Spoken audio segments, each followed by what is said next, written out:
ಅವರೆಲ್ಲ ನಟೋರಿಯಸ್ ರೌಡಿಗಳು. ಅನೇಕ ಕ್ರೈಮ್ ಕೇಸ್ಗಳನ್ನ ತಲೆ ಮೇಲೆ ಹೊತ್ಕೊಂಡಿದ್ರು. ಆದರೆ ಪೊಲೀಸ್ ಇಲಾಖೆ ನಿರ್ಲಕ್ಷ್ಯಕ್ಕೆ ಅವರೆಲ್ಲರೂ ರೌಡಿ ಶೀಟರ್ ಲಿಸ್ಟ್ನಿಂದ ಹೊರಬಂದಿದ್ದಾರೆ.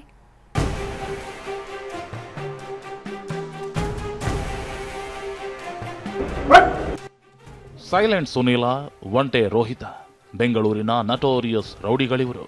ಆದ್ರೀಗ ಈ ಇಬ್ಬರು ರೌಡಿಗಳ ಜೊತೆಗೆ 66 ಕ್ರಿಮಿಗಳಿಗೆ ರೌಡಿಯನ್ನು ಹಣೆಪಟ್ಟಿಯಿಂದಲೇ ಮುಕ್ತಿ ಸಿಕ್ಕಿದೆ. ರೌಡಿ ಶೀಟ್ನಿಂದ 66 ಮಂದಿ ರೌಡಿಗಳಿಗೆ ಮುಕ್ತಿ. ಪೊಲೀಸ್ ದೂರು ಪ್ರಾಧಿಕಾರದಿಂದ ಮಹತ್ವದ ಆದೇಶ. ರಾಜ್ಯಾದ್ಯಂತ ಅನೇಕ ಅಪರಾಧ ಕೃತ್ಯಗಳಲ್ಲಿ ಭಾಗಿಯಾಗಿದ್ದ 66 ಮಂದಿಗೆ ಗುಡ್ ನ್ಯೂಸ್ ಸಿಕ್ಕಿದೆ. ಪೊಲೀಸರು ರೌಡಿಗಳ ಆಕ್ಟಿವಿಟಿ ಬಗ್ಗೆ ಸರಿಯಾದ ದಾಖಲೆಗಳನ್ನು ನೀಡದ ಹಿನ್ನೆಲೆಯಲ್ಲಿ ನಟೋರಿಯಸ್ ರೌಡಿ ಶೀಟರ್ಗಳಿಗೆ ರೌಡಿ ಪಟ್ಟಿಯಿಂದಲೇ ಮುಕ್ತಿ ಸಿಕ್ಕಿದೆ. ಕರ್ನಾಟಕ ಪೊಲೀಸ್ ದೂರು ಪ್ರಾಧಿಕಾರ 66 ಮಂದಿಗೆ ರಿಲೀಫ್ ಕೊಟ್ಟಿದೆ.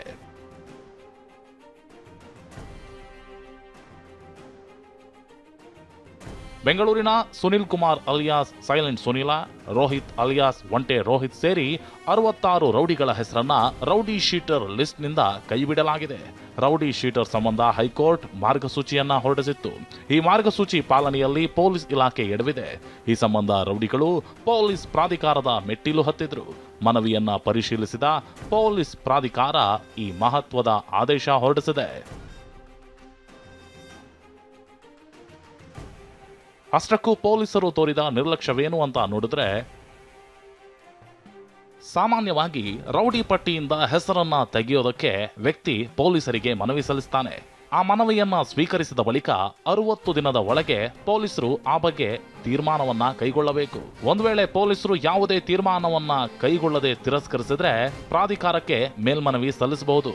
ವ್ಯಕ್ತಿ ಪೊಲೀಸರ ದಾಖಲೆಗಳನ್ನ ಪರಿಶೀಲಿಸಿ 60 ದಿನದಲ್ಲಿ ಪೊಲೀಸ್ ಪ್ರಾಧಿಕಾರ ಈ ಬಗ್ಗೆ ಇತ್ಯರ್ಥ ಮಾಡುತ್ತೆ. ಹೀಗೆ ಸೈಲೆಂಟ್ ಸುನೀಲ 100 ಸಲ ರೌಡಿ ಪಟ್ಟಿಯಿಂದ ತೆಗೆಯುವಂತೆ ಮನವಿ ಮಾಡಿದ್ದ. ಇಂತಹ ಮನವಿಗಳನ್ನ ಪರಿಶೀಲಿಸಿ ಇದೀಗ ರಾಜ್ಯಾದ್ಯಂತ 66 ಮಂದಿ ಹೆಸರನ್ನ ರೌಡಿ ಶೀಟರ್ ಲಿಸ್ಟ್ನಿಂದ ಕೈಬಿಡಲಾಗಿದೆ. ಏನೇ ಹೇಳಿ, ಪೊಲೀಸರ ನಿರ್ಲಕ್ಷ್ಯದಿಂದ ಕ್ರಿಮಿಗಳಿಗೆ ರಿಲೀಫ್ ಸಿಕ್ಕಿದೆ. ರೌಡಿ ಪಟ್ಟಿಯಿಂದ ಹೊರಬಂದಿರೋರೆಲ್ಲ ನಾನಾ ಲೆಕ್ಕಾಚಾರ ಶುರು ಮಾಡಿಕೊಂಡಿದ್ದಾರೆ. ಪ್ರದೀಪ್ ಚಿಕ್ಕಾಟಿ, TV9 ಬೆಂಗಳೂರು.